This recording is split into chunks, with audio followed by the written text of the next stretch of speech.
The night I realized control could be weaponized against the person who created it began with a bank notification that felt like a slap, not because the number was low, but because the number was not mine anymore.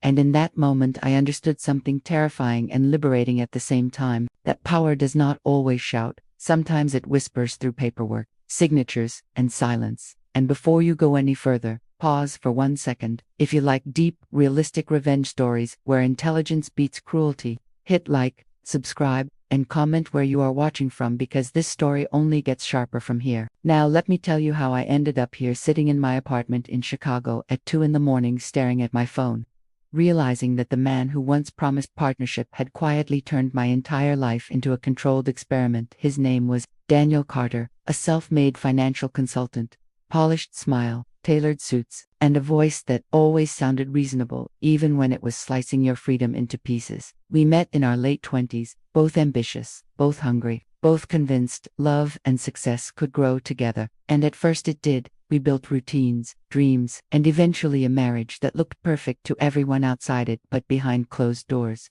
Daniel believed in ownership more than partnership. He handled investments, budgets, assets, and slowly, without a dramatic fight or loud argument, money became something I accessed, not something I owned. He framed it as efficiency, protection, planning for the future. And I believed him because trust feels safer than suspicion when you love someone. The first red flag was subtle. My freelance design income went into a joint account that I technically had access to but never managed. Then my savings were moved into long-term investments under his advisory structure. Then came the language phrases, like "this is better for tax reasons," "this keeps us safe," "this is smarter." And every time I hesitated, he reminded me that numbers were his expertise and emotions were mine. I told myself that love meant compromise. What I did not see was that compromise only flowed one way. The day I wanted to invest in my own studio space, Daniel smiled calmly and said, "Not yet. The market is unstable." The day I asked why my card declined at a bookstore, he said fraud protection triggered automatically. The day I asked for transparency,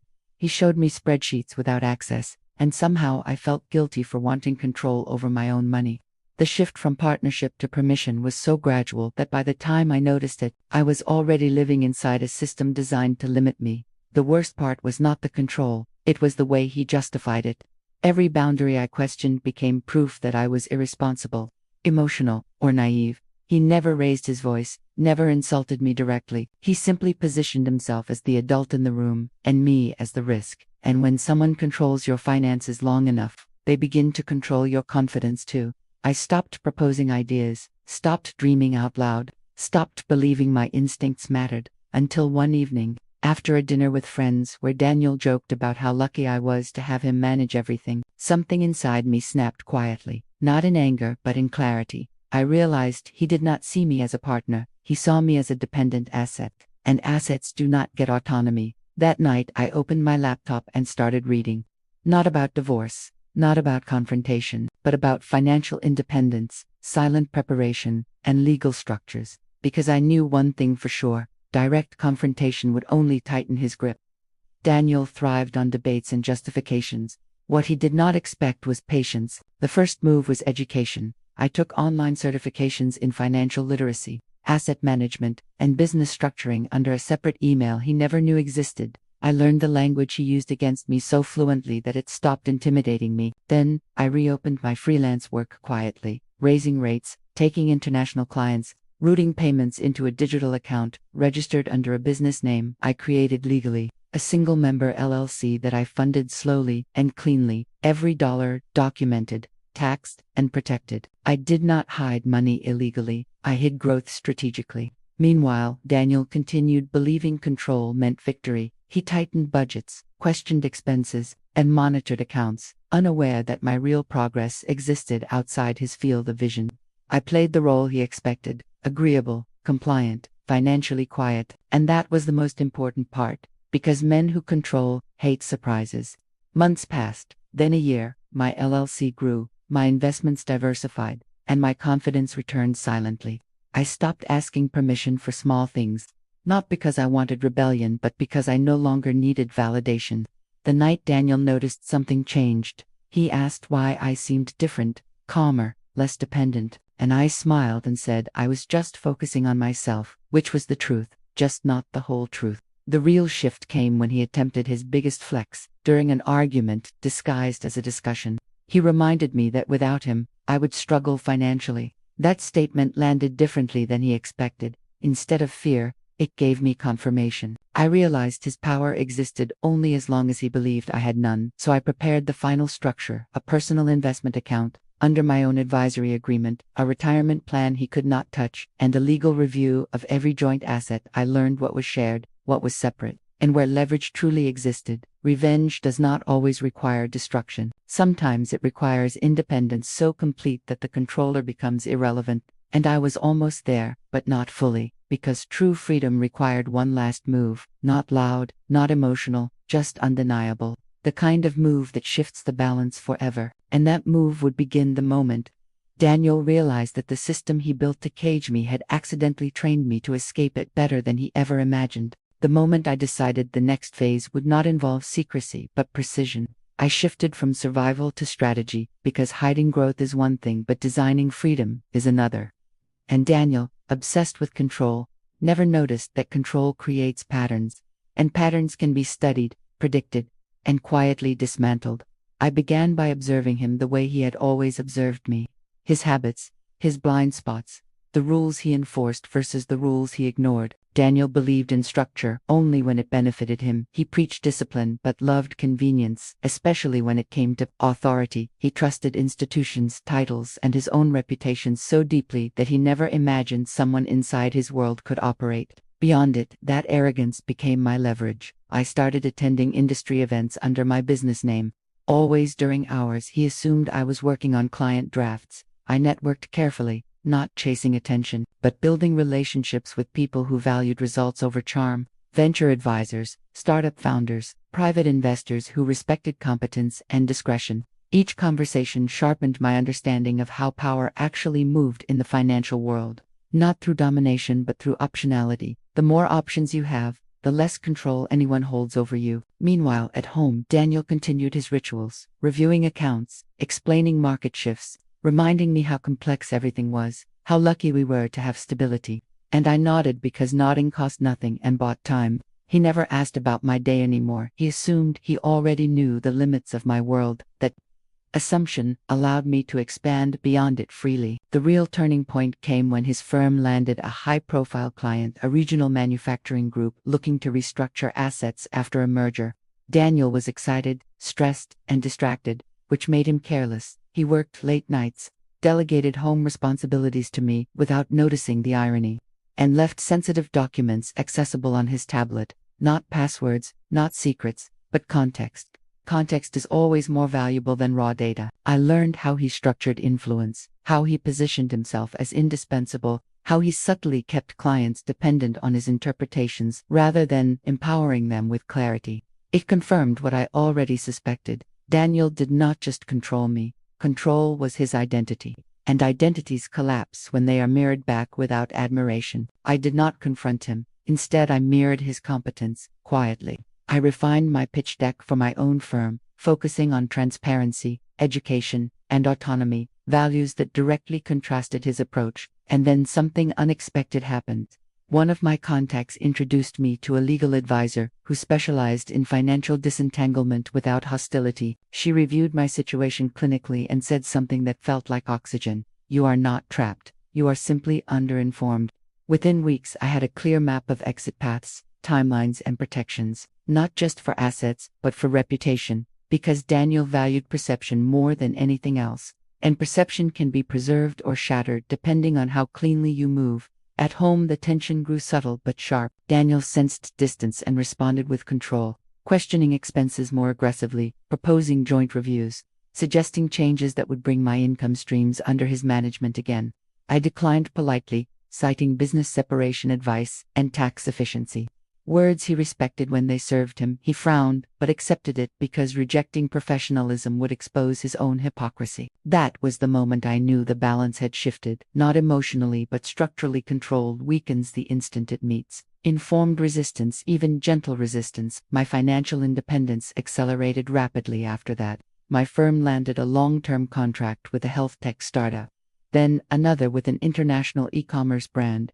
Recurring revenue replaced hustle. Predictability replaced anxiety. And for the first time in years, my future felt quiet in the best way. Daniel, unaware of the scale, mistook my calm for submission. He began planning aggressively, suggesting we upgrade our home, increase joint investments, expand shared risk, all moves designed to entangle me deeper. I agreed verbally but delayed execution strategically, citing market timing, legal reviews, and workload. Every delay was legal, rational, and justified, which frustrated him more than refusal ever could, because refusal creates conflict and conflict allows control. Delay creates uncertainty, and uncertainty terrifies controllers. The evening everything crystallized arrived without drama. We were having dinner, Daniel talking about a promotion opportunity that would require relocation. He spoke as if the decision was already made, as if my life were a variable, not a constant. Something in his tone triggered a clarity sharper than anger. I realized he truly believed my autonomy was theoretical, dependent on his approval. And I realized that the sweetest revenge would not be leaving him shocked or broken. It would be leaving him irrelevant. After dinner, I calmly asked what would happen to my business if we moved. He waved it off, saying, "You can adjust, or maybe slow down for a while." That sentence told me everything. I smiled, nodded, and that night finalized the last documents, asset separation agreements, account transitions, and advisory changes, all compliant, all clean, all irreversible. Within 30 days, my financial footprint would exist entirely outside his influence. The brilliance of it was its ordinariness. No confrontation, no ultimatums, just paperwork and time. When Daniel eventually noticed the shift, it was during a routine review. He realized certain accounts no longer synced, that advisory permissions had changed, that my income streams no longer flowed anywhere near his dashboards. He asked questions masked as concern, then concern masked as authority, and finally, authority masked as accusation. But by then the ground beneath him was already solid under my feet. I explained everything calmly, professionally, without emotion, that my business required independence, that my finances were legally separate, that this was not betrayal but alignment. The look on his face was not anger, it was confusion, because for the first time his control narrative did not apply. There was nothing reckless, nothing hidden, nothing illegal, just autonomy executed better than he ever had.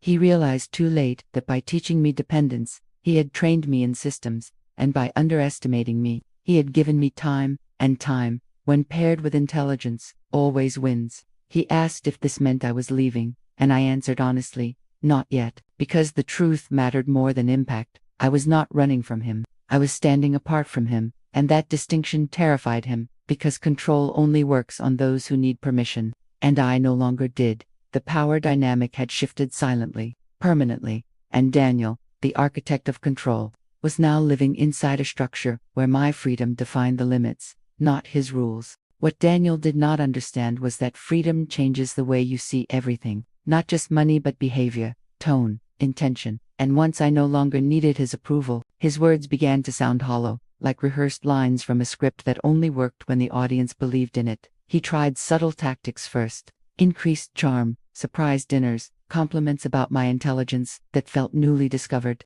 as if he had just realized I existed as a mind and not a dependent extension. Then, when charm failed to restore the old hierarchy, he shifted to concern, asking if I was stressed, overwhelmed, making decisions too quickly, framing my independence as instability. But I had learned the pattern too well to fall back into it. Every question he asked revealed fear, not love, fear of losing relevance, fear of losing authority, fear of being exposed to himself as unnecessary. And that fear made him predictable. The irony was painful and almost sad. The man who built his identity around managing others could not manage the reality that I had outgrown his reach. I continued living calmly, building my firm, expanding my network, and refining my long-term plan, because revenge that relies on anger burns fast and leaves scars, but revenge built on success compounds quietly and lasts forever. Daniel attempted one last maneuver, proposing a joint financial review with an external advisor he trusted, hoping authority would pressure me back into alignment. I agreed immediately, because confidence loves daylight. In the meeting, I spoke clearly, presented clean documentation, outlined my independent structures, and articulated my goals without hesitation. The advisor listened, nodded, and said something Daniel never expected to hear. "This setup is solid, independent, and well managed. There is no issue here." Daniel smiled tightly, thanked him, and never mentioned the meeting again. That silence was louder than any argument we had ever had. From that point on, the marriage existed in a strange limbo, polite, functional, emotionally distant, to people sharing space but no longer sharing power. And in that space I began to ask myself a harder question, not how to win, but what winning actually meant. Because true revenge is not about watching someone lose, it is about ensuring they never get to define you again. And Daniel no longer did. Months passed, seasons changed, and opportunities expanded. My firm was acquired partially by a larger consultancy, a move that secured long-term financial stability without sacrificing autonomy. The day the acquisition finalized, I sat alone in my office, not celebrating loudly, just breathing deeply, because peace feels unfamiliar. When you have lived under control for too long, Daniel found out through public records before I told him, and that moment broke whatever illusion he still held. He confronted me directly, not with anger but with disbelief, asking why I never told him, why I did not include him, why I shut him out. And for the first time I answered without strategy, without calculation, just truth. I told him that inclusion requires equality, not permission, that partnership requires trust, not surveillance, and that love cannot survive inside a cage, even a golden one. He listened quietly, and I saw something shift, not regret, but realization. The kind that arrives too late to change outcomes. He admitted he believed control equaled protection, that without control things fell apart, and I told him that the opposite was true, that things fall apart when people are not allowed to grow. We did not shout, we did not cry. The conversation ended with mutual exhaustion and clarity. Within weeks we agreed to separate, not dramatically, not publicly, but cleanly, respectfully, legally. And when the paperwork was finalized, I felt nothing explode inside me. No rush of victory, just a steady sense of alignment, the kind that tells you your life finally belongs to you. Daniel moved on quickly, reputation intact, career stable, but something in him had changed. Too, he no longer tried to control the narrative, perhaps because deep down he understood he had lost the only battle that mattered, the one for influence over my identity. And that loss was irreversible. The sweetest part of the revenge was not watching him struggle, because he did not. It was watching myself thrive without resistance, without fear, without asking permission to exist fully.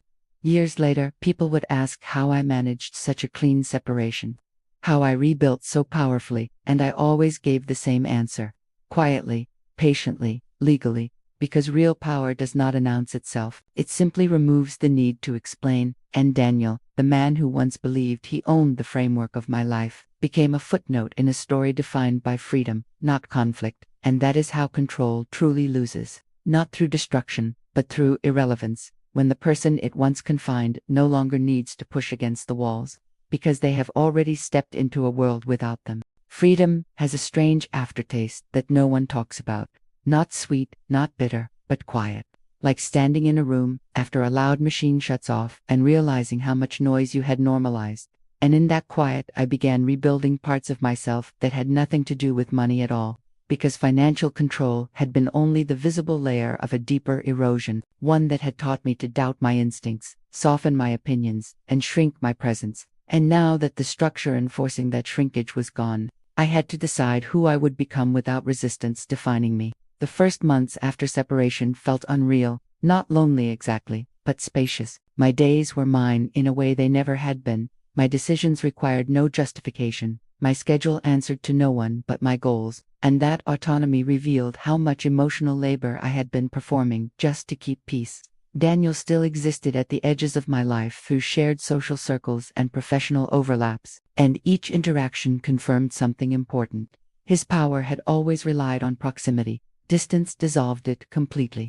People spoke to me differently now, not as Daniel's wife, not as an extension of his competence, but as a professional in my own right. And that shift was more intoxicating than any revenge fantasy could ever be. My firm expanded deliberately. I chose clients based on alignment rather than desperation, turned down offers that felt extractive, and invested in mentorship programs for women navigating financial independence, not as a statement, but as a correction, because I knew how dangerous ignorance could be when paired with trust. Daniel attempted one final indirect reach when he recommended a collaboration between our firms, framed as synergy, but I declined politely, not out of spite, but because collaboration requires mutual respect, not a shared past. and I no longer needed to prove anything by saying yes. His response was professional, almost detached, and I recognized that for him, control had been replaced by containment. He kept his world smaller now, safer, less challenged, while mine expanded outward, uncomfortable and alive. The irony was sharp. The man who feared instability had created it by clinging too tightly, and the woman he feared would fail had flourished by letting go. The true revenge unfolded not in confrontation but in contrast. Our trajectories diverged so cleanly that comparison became impossible. I moved cities, not to escape but to grow.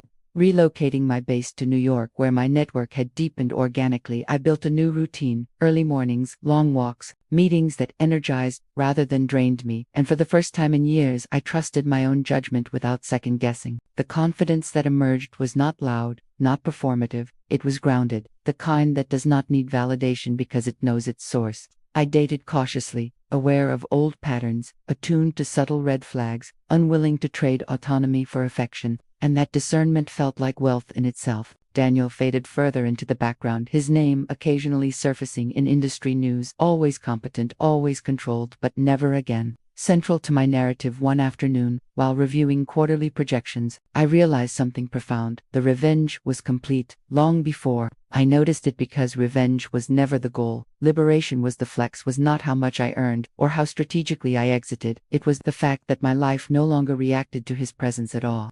Control dies when it no longer provokes resistance, when it no longer defines the battlefield. And I had left the battlefield entirely, choosing a terrain where his rules did not apply. The sweetness of that realization was subtle but lasting, not a rush, but a steady hum of self-ownership. I understood then that the most effective revenge against control is competence paired with patience, growth paired with silence, and success that does not ask for acknowledgement. Because when someone builds their identity around managing others, the ultimate defeat is becoming someone who does not require management. And as I closed my laptop and stepped into the city evening, surrounded by motion and possibility, I knew this story was no longer about what had been taken from me, but about what I had reclaimed, piece by piece, choice by choice, until control had nothing left to hold on to. The final phase of my story does not arrive with fireworks or courtroom drama. It arrives with something far more unsettling for anyone who once needed control: complete indifference. Because when your life stops reacting to the person who once dominated it, their influence evaporates quietly, and that quiet is devastating, in ways anger never could be. Years after the separation, I stood on a stage at a private financial summit, invited to speak about independent wealth building and ethical advisory models, and as I looked out at the audience, confident, composed, grounded in my own authority, I understood the full arc of what had happened, not just to me, but to the idea of power itself. Daniel was in the room, seated several rows back, not invited by me but by coincidence of industry overlap, and I did not acknowledge him. Not out of cruelty, but because he no longer occupied any emotional real estate in my mind. I spoke clearly about transparency, about autonomy, about how real stability is built when people are educated rather than managed. And I watched the room respond, heads nodding, notes taken, conversations sparked, influence moving outward from my words without force, without manipulation, without control. And that was the moment I knew the revenge had reached its purest form. Not humiliation, not exposure, but replacement. My model had quietly outgrown his. My philosophy had surpassed his framework, and the world was responding accordingly.